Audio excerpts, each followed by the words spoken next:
तो फ्रेंड्स, जैसा आपको मालूम है कि पिछले वीडियो में भी हमने दालों की चर्चा की थी, पर उसमें हमने स्पेसिफिकली धुली दालों की चर्चा की थी। यहां हम चर्चा कर रहे हैं सारी छिलके वाली होल पल्सेस की। अब जब होल पल्सेस को यूज करते हैं तो डेफिनेटली ये धुली दाल से बेटर है और डायबिटीज के मरीज इसका इस्तेमाल कर सकते हैं, और सभी लोग इसके बारे में बताते हैं कि दालों का इस्तेमाल कंपैरेटिवली डायबिटीज के अंदर सेफ है। क्यों सेफ है? क्योंकि इसके अंदर जो टोटल कार्बोहाइड्रेट है वो है 60 से 65 ग्राम, परंतु इसमें फाइबर अच्छी मात्रा में है, जिसके कारण नेट कार्ब आ जाता है मात्र, यहां 47 से 55 लिखा है, मैं बोलूंगा 35 से 55 ग्राम तक इसमें नेट कार्ब होता है।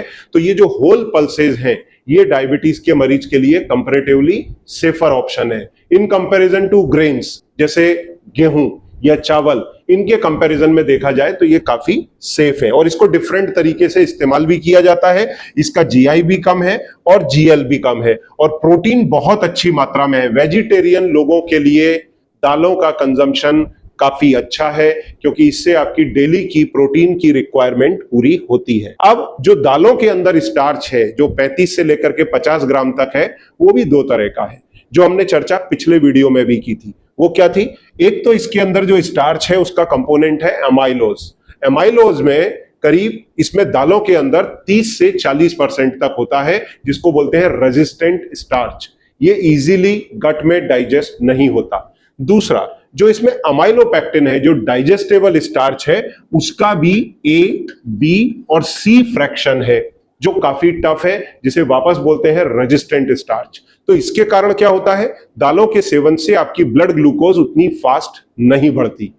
ये जो रेजिस्टेंस स्टार्च है आपके पेट में यहां डाइजेस्ट होकर के इंटेस्टाइन से डायरेक्ट एब्जॉर्ब नहीं होता, ये जाता है इधर बड़ी आंत में, लार्ज इंटेस्टीन में, और लार्ज इंटेस्टीन में जो आपके बैक्टीरियल फ्लोरा है उसका ये फूड है, उसको भी गुड हेल्दी बैक्टीरियल फ्लोरा बनाने में मदद करता है और इसके साथ में आपके ब्लड ग्लूकोज को भी स्पाइक नहीं होने देता।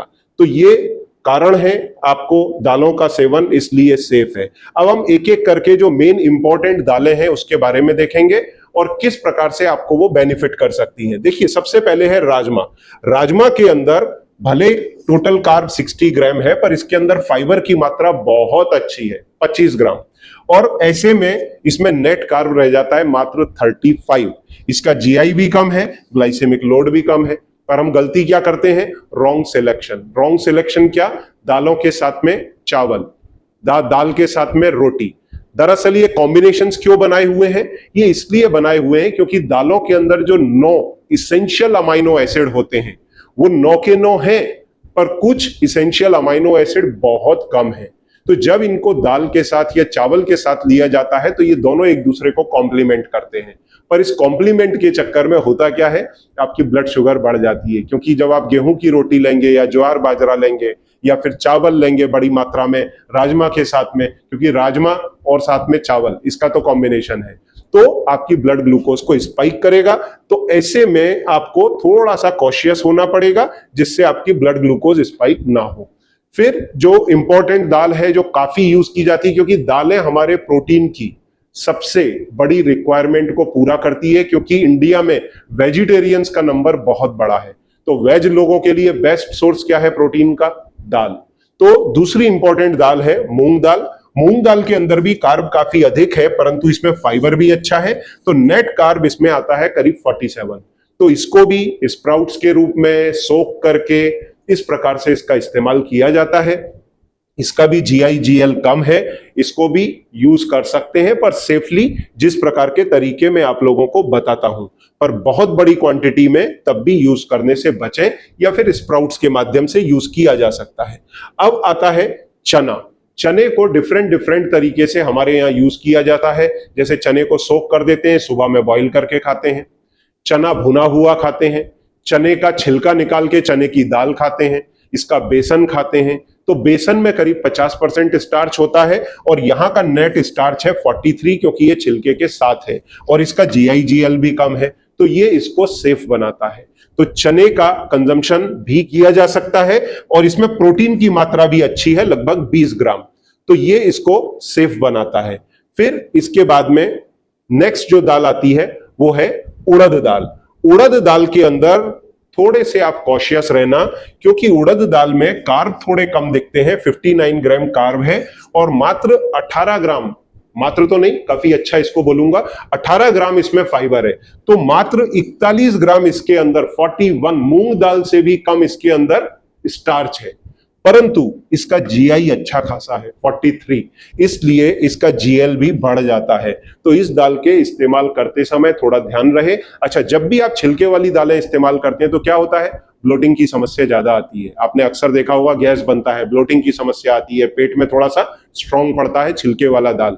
क्यों पड़ता है? क्योंकि इसके अंदर कुछ एंटी न्यूट्रिएंट होते हैं। एंटी न्यूट्रिएंट क्या होते हैं? लैक्टेंस होते हैं। वो लैक्टेंस इसके न्यूट्रिशन के एब्जॉर्प्शन को घटा देते हैं। तो हमें क्या करना चाहिए, अगर हम अक्खा खड़ा दाल यूज कर रहे हैं तो उसको रात में ही पानी में सोक कर दें, तो लैक्टिन की मात्रा कम हो जाएगी।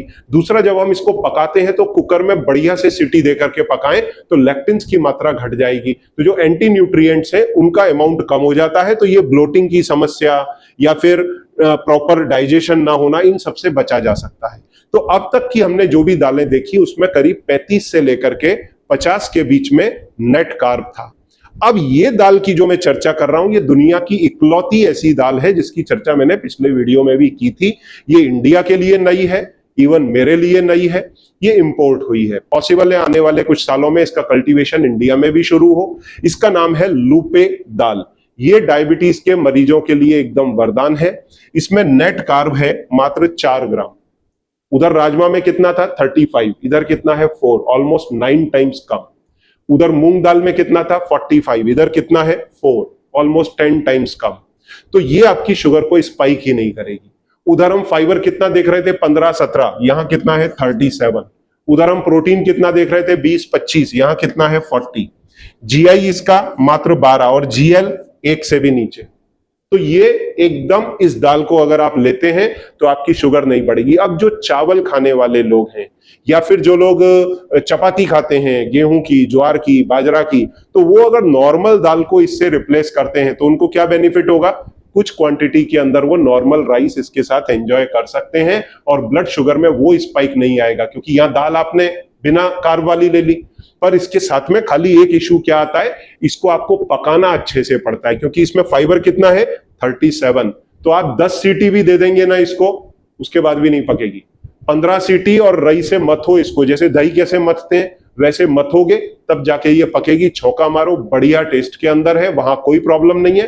पर पकाते समय आपको थोड़ा ध्यान रखना पड़ेगा और रात में ही इसको सोक करके रख दें। सुबह में बढ़िया से 10-15 सीटी लगा करके इसको बनाएं, रई से हल्का मथ दें, तो आपकी दाल बढ़िया तैयार हो जाएगी। अदरवाइज नॉर्मल दालों को आप देखेंगे तो उनका तो सिरप बन जाएगा, इतने हाई कुकिंग के ऊपर। तो इसमें क्या होता है, एंटी न्यूट्रिएंट्स भी उतने ही कम हो जाते हैं, क्योंकि आपने इसको पकाया अच्छे से, तो वो भी बेनिफिट होता है। तो लूपे दाल का बेनिफिट ले सकते हैं। अब एक दाल और रह गई जिसको अक्सर आप स्प्राउट्स के रूप में यूज करते हैं, और वो है मोठ।